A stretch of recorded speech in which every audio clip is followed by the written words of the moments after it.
Hydrogen train हरी झंडी मिल चुकी है। 10 डिब्बों वाली ट्रेन जींद से सोनीपत के बीच की 90 किलोमीटर की दूरी को करीब 2 घंटे में तय करेगी। अगर वैश्विक स्तर पर देखें तो अब भारत उन चुनिंदा देशों में शामिल है जहां पर हाइड्रोजन ट्रेन संचालित की जाती हैं। और अक्सर हमने देखा है कि जो विदेशी ट्रेन्स हैं उनमें 2 या 3 कोचेज ही होते हैं। भारत में ये सबसे लंबी ट्रेन 10 कोचों वाली चलाई गई है। लगभग 2600 यात्रियों की क्षमता होगी। हाइड्रोजन फ्यूल सेल से बिजली उत्पादन किया जाएगा और डिज़ाइन ऐसी की गई है कि इसकी जो रफ्तार है, उसकी जो स्पीड है वो करीब 110 किलोमीटर प्रति घंटा। लेकिन आपने देखा होगा कि ये जो दूरी है 90 किलोमीटर की, वो 2 घंटे में तय की जा रही है, यानी अभी इसकी स्पीड कम रखी गई है। इसको भारतीय ट्रैक्स पर संचालित किया जा रहा है। पायलट प्रोजेक्ट है, देश की पहली हाइड्रोजन ट्रेन।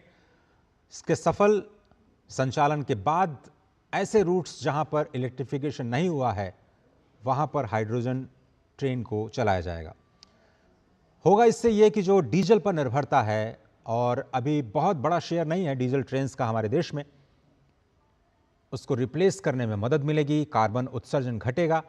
और भारतीय रेलवे ने 2070 से बहुत पहले नेट जीरो का जो लक्ष्य रखा है, उस दिशा में भारत को अब मिल चुका है अपना खुद का मेक इन इंडिया, आत्मनिर्भर भारत को मजबूती प्रदान करने वाला एक ऐसा तंत्र जिसे अब आप जानेंगे हाइड्रोजन ट्रेन के तौर पर।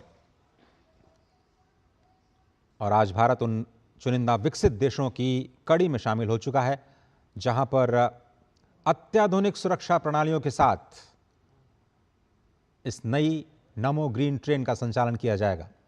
आपको बताएं कि इस ट्रेन में कई आधुनिक सुरक्षा प्रणालियां लगाई गई हैं, जैसे कि हाइड्रोजन गैस लीक डिटेक्टर। जैसे ही कोई लीकेज होता है तुरंत डिटेक्ट कर लिया जाएगा उसको। आग और धुएं का पता लगाने वाले जो अल्ट्रा सेंसिटिव सेंसर्स हैं वो भी इसमें लगाए गए हैं। तापमान की निगरानी करने वाले सिस्टम्स हैं। किसी भी तरह की परेशानी को रोकने के लिए सुरक्षा सुनिश्चित की गई है। हाइड्रोजन कैसे आती है, तो जींद में पहले से ही ग्रीन हाइड्रोजन उत्पादन संयंत्र स्थापित किया गया है और वहां पर इलेक्ट्रोलाइसिस के जरिए पानी को हाइड्रोजन और ऑक्सीजन में विभाजित किया जाएगा। हाइड्रोजन को इकट्ठा किया जाएगा और उसके बाद हाइड्रोजन टैंक्स में उसको फिल किया जाएगा और उससे ही बिजली बनाई जाएगी जिससे कि ये ट्रेन चलेगी। इसका जो बाई प्रोडक्ट है वो केवल वाटर वेपर है, यानी केवल पानी की भाप। प्रदूषण बिल्कुल नहीं, जीरो प्रदूषण। ट्रेन में बड़े बड़े हाइड्रोजन टैंक्स जिनकी तस्वीरें हमने आपको दिखाई। प्रधानमंत्री नरेंद्र मोदी ने इस देश में ग्रीन हाइड्रोजन मिशन की शुरुआत की और उसी के तहत ये हाइड्रोजन पावर्ड ट्रेन आज देश में संचालित की जा रही है। और वर्षों के अनुसंधान, परीक्षण और भारतीय रेलवे के स्वदेशी विकास यानी मेक इन इंडिया का यह परिणाम। इसका उद्देश्य डीजल ट्रेन की तरह जगह एक स्वच्छ, कम प्रदूषण वाला विकल्प विकसित करना है। और इस ट्रेन के मानक जो हैं वो research design and standard organization RSDO ने तय किए। ट्रेन का निर्माण चेन्नई के इंटीग्रल कोच फैक्ट्री में किया गया और भारत में ही इसे डिजाइन किया गया, भारत में ही विकसित किया गया और यह कंप्लीटली इंडिजिनियस परियोजना के तौर पर हमारे सामने है। तो आज का दिन बहुत ही ऐतिहासिक और यह हाइड्रोजन ट्रेन केवल तकनीक नहीं बल्कि स्वच्छ ऊर्जा सुरक्षा और जलवायु परिवर्तन से निपटने की वैश्विक रणनीति का एक बहुत ही महत्वपूर्ण हिस्सा है। भारत जैसे देश के लिए जहां पर अधिकांश रेलवे नेटवर्क का विद्युतीकरण हो चुका है, आपको बताया मैंने, लेकिन कुछ मार्ग अभी भी हैं जहां पर डीजल की निर्भरता है, जहां पर इलेक्ट्रिफिकेशन नहीं हुआ है और हाइड्रोजन ट्रेन एक बहुत ही प्रभावी और पर्यावरण अनुकूल समाधान बन सकती हैं। भारत जैसा कि आप देख रहे हैं कि स्वदेशी तकनीक विकसित करने में सफल हो चुका है, तो ये वैश्विक हरित परिवहन यानी जो ग्रीन मोबिलिटी है जिसकी पूरी दुनिया में इस वक्त चर्चा हो रही है, इसमें भी एक प्रमुख भूमिका निभा सकता है। और ये टेक्नोलॉजी भारत के बाहर भी शेयर करने के लिए भारत बिल्कुल तैयार नजर आता है। तो पहली बात, ये दुनिया की पहली जो व्यावसायिक हाइड्रोजन ट्रेन है। आपको बताएं कि फ्रांस में शुरू की गई थी, कोरोडिला आइलैंड, और एक बार हाइड्रोजन भरने के बाद इसे 1000 किलोमीटर तक चलाया जा सकता है। लगभग गति 140। ये दुनिया की पहली हाइड्रोजन ट्रेन है, उसकी हम बात कर रहे हैं। और ट्रेन के संचालन के दौरान केवल पानी की भाप निकलती है, हाइड्रोजन का उत्पादन जो है वो ग्रीन हाइड्रोजन से किया जाए तो पूरी की पूरी जो परिवहन श्रृंखला है वो कार्बन मुक्त हो सकती है। अभी इलेक्ट्रोलिसिस प्रोसेस में थोड़ा सा प्रदूषण ज़रूर होता है, लेकिन अगर इसको ग्रीन हाइड्रोजन के ज़रिए बनाया जाए, इस हाइड्रोजन के उत्पादन को सुनिश्चित किया जाए, इलेक्ट्रोलिसिस प्रक्रिया का वो न किया जाए,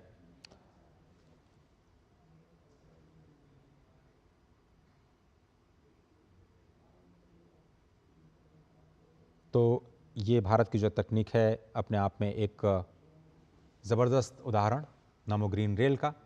और ग्रीन रेल इसलिए हम कह रहे हैं क्योंकि ये बिल्कुल प्रदूषण मुक्त,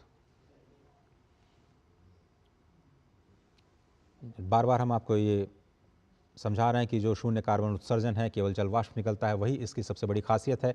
डीजल का विकल्प है, बहुत कम शोर करता है, डीजल इंजन की तुलना में बहुत ही शांत इसका इंजन है। ऊर्जा दक्षता के मामले में जो फ्यूल सेल है और बैटरी मिलकर के ऊर्जा का बहुत ही बेहतर उपयोग करते हैं। ब्रेकिंग ऊर्जा जो है उसका फिर से उपयोग किया जाता है, यानी रीजनरेटिव ब्रेकिंग से इसकी बैटरी को चार्ज किया जाता है और तेज़ रिफ्यूलिंग होती है। बैटरी चार्ज करने की तुलना में हाइड्रोजन फिल करने में बहुत कम समय लगता है। लंबी दूरी के लिए बहुत ही उपयुक्त है, जहाँ पर विद्युतीकरण व्यावहारिक नहीं है। मिसाल के तौर पर नॉर्थ ईस्ट की बात करें, जहाँ पर इलेक्ट्रिफिकेशन ट्रेन रूट्स का थोड़ा सा मुश्किल है, वहाँ पर इस तकनीक का इस्तेमाल किया जा सकता है। और सबसे पहले आपको बताएं 1960 में अमेरिकी अंतरिक्ष एजेंसी नासा, उसने अपने अपोलो मिशन में इस फ्यूल सेल तकनीक का इस्तेमाल किया था।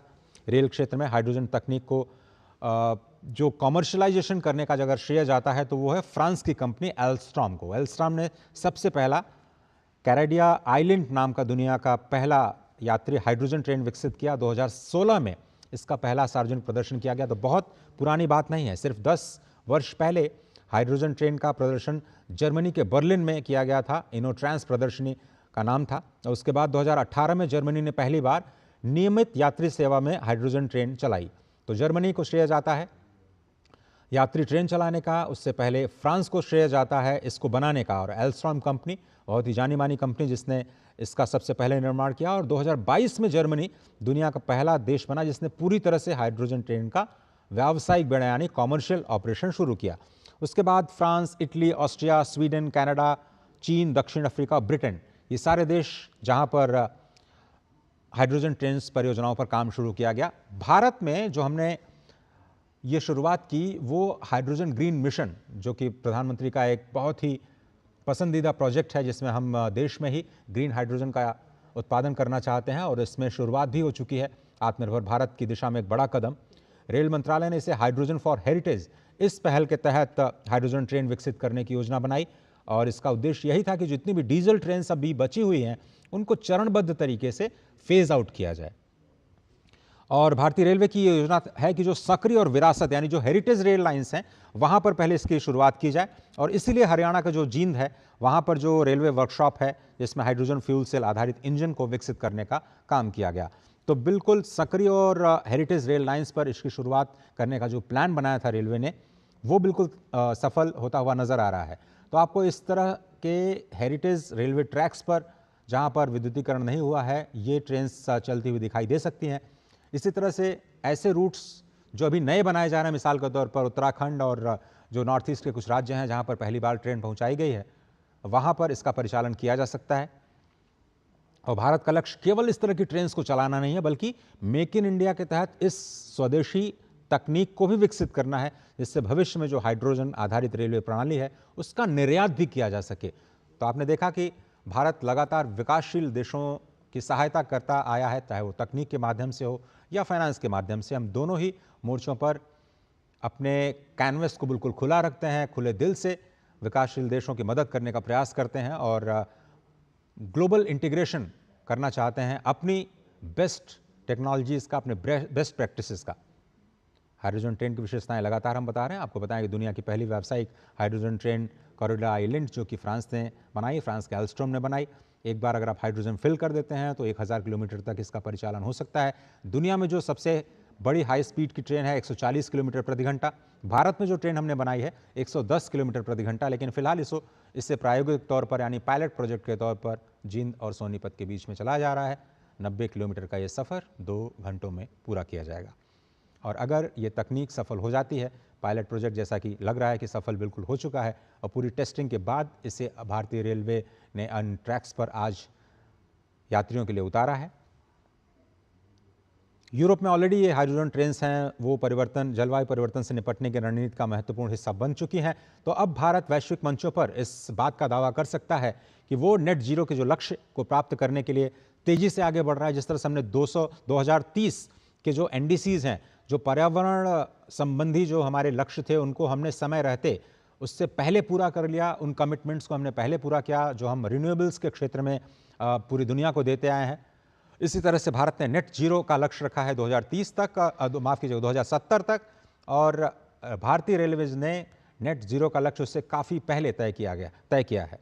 और भारत का जो नेशनल ग्रीन हाइड्रोजन मिशन है, उसमें कई क्षेत्रों में हाइड्रोजन उपयोग को बढ़ावा देना मकसद, और रेलवेज में ग्रीन हाइड्रोजन को बढ़ावा देना, हाइड्रोजन को बढ़ावा देना, इस तरह की पहल की जा रही है। और चूंकि हाइड्रोजन ट्रेन्स में हाई प्रेशर टैंक्स में हाइड्रोजन बिल्कुल सिक्योर, सेफ तरीके से संग्रहित की जाती है और अंतर्राष्ट्रीय सुरक्षा मानकों का पालन किया गया है, भविष्य में जो बैटरी और हाइड्रोजन तकनीक दोनों मिला करके, जिस तरह से हमने कहा कि जो ब्रेकिंग तकनीक होती है उसका इस्तेमाल किया जाता है बैटरी को चार्ज करने के लिए, तो ये दोनों तकनीकें मिल करके, हाइड्रोजन तकनीक और बैटरी दोनों ही मिलकर के रेल परिवहन को और ज़्यादा क्लीन और सस्टेनेबल, जिसको हम सतत और टिकाऊ विकास कहते हैं, उसमें मदद करती हुई नजर आएंगी।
एक बार फिर से आपका स्वागत है भारत की हरित क्रांति की इस नई पहचान में, जिसे आप नमो ग्रीन रेल के तौर पर जानेंगे। ये सिर्फ एक ट्रेन नहीं है, बल्कि ये स्वच्छ, सुरक्षित और आत्मनिर्भर भारत की ओर बढ़ता एक सशक्त कदम है। भारतीय रेलवे का लक्ष्य, जिस तरह से हम आपको बता रहे हैं कि 2030 तक नेट जीरो कार्बन उत्सर्जन का लक्ष्य हासिल किया जाए, नमो ग्रीन रेल उसी लक्ष्य को गति देने वाला एक महत्वपूर्ण पहल है। एक बहुत ही सशक्त पहचान भारत में आत्मनिर्भर भारत अभियान को बढ़ावा देने के लिए, मेक इन इंडिया को बढ़ावा देने के लिए। 2070 तक देश का लक्ष्य है नेट जीरो का, 2030 तक भारतीय रेलवेज का है लक्ष्य नेट जीरो होने का, यानी जितना प्रदूषण वो करते हैं उतना रिन्यूएबल्स वो खुद प्रोड्यूस करें, नेट जीरो उसी स्थिति को कहते हैं। स्वच्छ ऊर्जा, आधुनिक तकनीक और पर्यावरण संरक्षण, ये तीन स्तंभ हैं। इस पूरे समन्वय के साथ ये भविष्य के रेल परिवहन की नई दिशा दिखाई दे रही है, क्योंकि ये तकनीक भारत में विकसित की गई है, ये रेल के डिब्बे भारत में विकसित किए गए हैं और इस तकनीक को बनाने वाले इंजीनियर्स भी भारत के ही हैं। पूरी तरह से स्वदेशी और ऊर्जा दक्ष तकनीक, यानी जो एनर्जी एफिशिएंट टेक्नोलॉजी है उसका इस्तेमाल इसमें किया जा रहा है, और ग्रीन हाइड्रोजन जैसे इनोवेशंस को प्रयोग करके प्रदूषण कम करने और ऊर्जा सुरक्षा को सुनिश्चित करने के लिए ये महत्वपूर्ण कदम। और आप देख रहे हैं प्रधानमंत्री नरेंद्र मोदी जिस मिशन को लेकर के आगे बढ़ रहे हैं, जिस ग्रीन मिशन पे उनका इतना बड़ा फोकस है कि वो बड़े इन्वेस्टमेंट लाना चाहते हैं, पूरी दुनिया में इस बात को बार बार कहते हैं कि भारत नेट ज़ीरो की तरफ जा रहा है, आप हमारे साथ तकनीक, हमारे साथ फाइनेंस शेयर करिए, और निवेशकों का आह्वान करते हैं भारत के ग्रीन हाइड्रोजन और ग्रीन मोबिलिटी में इन्वेस्ट करने के लिए जहां भी वो जाते हैं।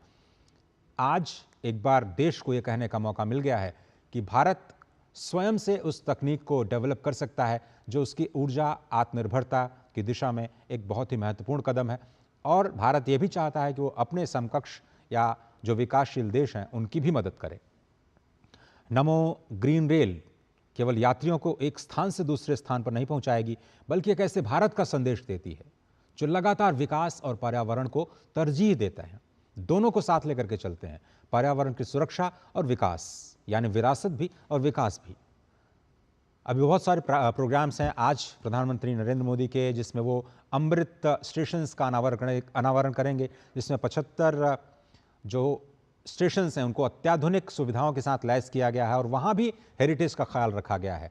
विरासत को संभाल के रखना, पर्यावरण को संभाल के रखना, प्रकृति का संरक्षण करना, ये भारत की आत्मा के मूल में है। और इसीलिए हम जब भी विकास के रास्ते पर चलते हैं तो इस बात का ख्याल रखते हैं कि हम सबके हितों को ध्यान में रखें, सबको साथ लेकर के चलें, किसी को भी कोई कष्ट ना हो, प्रकृति को संरक्षित किया जाए और देश का विकास भी हो।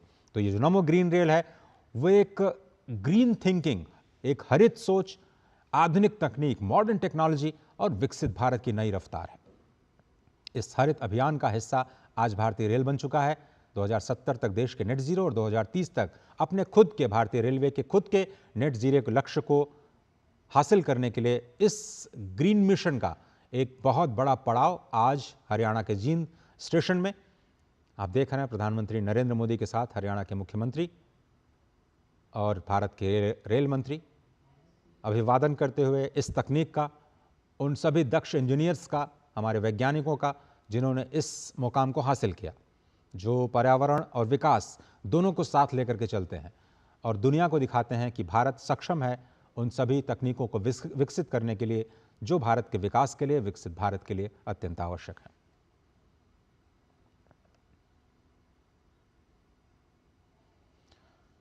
दो 2030 तक जो नेट जीरो का लक्ष्य है रेलवेज का, उसमें कई बड़े कदम रेलवेज ने उठाए हैं, जैसे कि ब्रॉड गेज रेल, उनका विद्युतीकरण, क्योंकि जो इलेक्ट्रिक लाइंस हैं, इलेक्ट्रिफिकेशन बहुत ज़रूरी है, क्योंकि वहाँ भी हमें कार्बन उत्सर्जन को कम करने में मदद मिलती है। डीजल से इलेक्ट्रिक ट्रैक्शन की ओर बदलाव, और अधिकांश जो ब्रॉड गेज की रेलवे लाइंस हैं उनका इलेक्ट्रिफिकेशन हो चुका है और डीजल इंजन पर निर्भरता हमारी लगातार कम हो रही है। लेकिन जहाँ डीजल इंजन है भी वहाँ पर हम इलेक्ट्रिक इंजन से उसको रिप्लेस कर रहे हैं, और अब तो ये हाइड्रोजन, ग्रीन हाइड्रोजन के ज़रिए या हाइड्रोजन फ्यूल सेल से चलने वाली एक नई तकनीक भी हमें मिल चुकी है। हाँ, आपने देखा होगा स्टेशंस पर सोलर और जो विंड एनर्जी है उसका उपयोग किया जा रहा है। रेलवे स्टेशंस, उनकी खाली ज़मीन पर सोलर प्लांट्स लगाए जा रहे हैं। पवन ऊर्जा परियोजनाएं यानी जो विंड प्रोजेक्ट्स हैं, विंड पावर के, वो भी लगाए जा रहे हैं। और अपनी बिजली की ज़रूरत का जो बढ़ता हिस्सा है, रेलवेज़ जो अपनी बिजली की खपत करता है वो ज़्यादा से ज़्यादा कोशिश कर रहा है कि रिन्यूएबल्स के जरिए वो बिजली को प्रोड्यूस करे और स्वयं इस्तेमाल करे, जिससे जो प्रोडक्टिव सेक्टर्स हैं, दूसरे प्रोडक्टिव सेक्टर्स हैं, आम उपभोक्ता के लिए बिजली की उपलब्धता जो है उसको बनाए रखा जाए। और जो एनर्जी एफिशिएंट तकनीक है उसका इस्तेमाल किया जा रहा है, जैसे कि 3 phase electric locomotive, regenerative braking तकनीक, जिसको हम बार बार कह रहे हैं कि ब्रेक्स जब आप लगाते हैं तो वो रीजनरेटिव ब्रेकिंग तकनीक, ब्रेक लगाने पर ऊर्जा वापस बिजली को पैदा करने के लिए इस्तेमाल की जाती है। और सभी स्टेशंस पर LED लाइट्स लगाई गई हैं। ये सब कुछ कार्बन उत्सर्जन को कम करने के लिए और ग्रीन मिशन को हासिल करने के लिए, नेट ज़ीरो को हासिल करने के लिए। जो हेड ऑन जनरेटर्स हैं, कई ट्रेन्स में जो डीजल जनरेटर्स हैं उनकी जगह हेड ऑन जनरेटर्स का इस्तेमाल किया गया है, जिसमें इलेक्ट्रिक इंजन से बिजली मिलती है, डीजल की खपत कम होती है, प्रदूषण कम होता है। और इसी कड़ी में भारतीय रेलवे ने स्वदेशी हाइड्रोजन फ्यूल सेल की ट्रेन विकसित की, और इसका उद्देश्य है डीजल ट्रेन का स्वच्छ विकल्प उपलब्ध कराना। खासतौर पर आपने देखा होगा कि डेडिकेटेड फ्रेट कॉरिडोर, जिसकी चर्चा लंबे समय से चल रही थी, बुनियादी ढांचे का काम रुका हुआ था, लेकिन अब इसने रफ्तार पकड़ी है, और जो हमारा डेडिकेटेड फ्रेट कॉरिडोर है उसके विकास से जो माल परिवहन है और ज़्यादा एनर्जी एफिशिएंट हुआ है। तो सड़क परिवहन की तुलना में वहाँ भी कार्बन उत्सर्जन कम हो रहा था। उन सभी हम कदमों का जिक्र कर रहे हैं जो भारतीय रेलवेज अपने नेट जीरो के लिए उठा रहा है, और उसमें ये जो ग्रीन इनिशिएटिव हैं वो बहुत इंपॉर्टेंट है। चाहे वो रेलवे भूमि पर वृक्षारोपण करना हो, रेलवे स्टेशंस और जो औद्योगिक इकाइयाँ हैं उनको ग्रीन सर्टिफिकेशन देना हो, वेस्ट टू एनर्जी परियोजनाएं हैं उनको लागू करना हो, और उसके साथ ये जो आप तस्वीरें देख रहे हैं, प्रधानमंत्री स्वागत करते हुए, हाथ हिलाकर अभिवादन करते हुए, नमो ग्रीन रेल का, इंडियन रेलवेज, स्वदेशी तकनीक, आत्मनिर्भर भारत, मेक इन इंडिया का सशक्त उदाहरण। और यहाँ पर भारी संख्या में जन समुदाय भी प्रधानमंत्री नरेंद्र मोदी और प्रधानमंत्री जी तक पहुंचाए जोरदार तालियों के जयघोष के साथ, जो आज इस पावन नगरी को हाइड्रोजन ट्रेन की अद्भुत सौगात देने के बाद 14,700 करोड़ रुपए से अधिक की ऐतिहासिक